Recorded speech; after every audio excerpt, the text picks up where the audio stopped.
Hi! What's up kaibigan? Ito ang Mahiwagang TV na maghahatid sa inyo ng mga kakaibang kwento, mga misteryo, hiwaga at mga kakatuwang pangyayari. Sa bidyong ito, ating tatalakayin ang pinakamatandang kondom na nahukay sa puntod ng hari ng Egypt.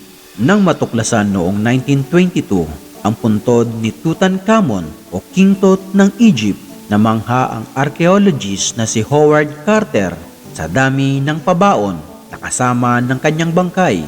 Mahigit 5,000 artifacts ang pabaon para gamitin ng batang hari sa kabilang buhay. Pero sa hanay ng mga ginto, pilak, ebony, ivory, mamahaling mga alahas, sandata, kasangkapan, magagandang tela at pabango, isang bagay ang nakatawag pansin ng mga eksperto. Pero bago tayo magpatuloy, kung bago ka pa lang sa aking channel, baka pwedeng pakipindot ng subscribe button at bell at palike na rin ang video. Ang kondom ni King Tut at itinuring marahil ito ng mga naglagay na importante sa hari na baunin sa buhay na walang hanggan.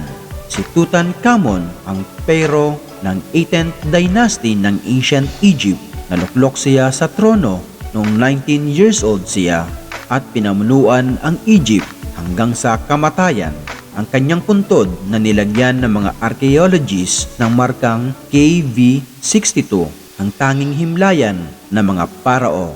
Ang KV ay nangangahulugan ng Valley of Kings at ang 62 ay dahil ito ang ika-62 puntod na natagpuan. Ang pagkakatuklas sa kanyang puntod ay tinuturing na greatest archaeological discoveries of all time. Ang kondom ni Tutankhamun ay nagtataglay ng traces ng kanyang DNA. Para itong casing o iskabarb, kaluban sa Tagalog, nayari sa fine linen. Ibinabad ang kondom sa olive oil at nakaatat sa string na posibleng itinatali niya sa kanyang bewang kapag nakikipagtalik. Tinatayang ginawa ang kondom noong 1350 BC. Ito ang itinuturing na oldest known condom in existence. Kung ginamit ni Tutankhamun ang kondom para hindi siya makabuntis sa halip na sa mga ritual o para makaiwas mahawa sa sakit. May natuklasan ding remains ng 2 pitos sa kanyang puntod. Batay sa genetic testing, si King Tut ang ama ng mga ito. Kung nagustuhan mo ang ganitong mga video, pakishare na rin sa iyong mga kaibigan at kapamilya.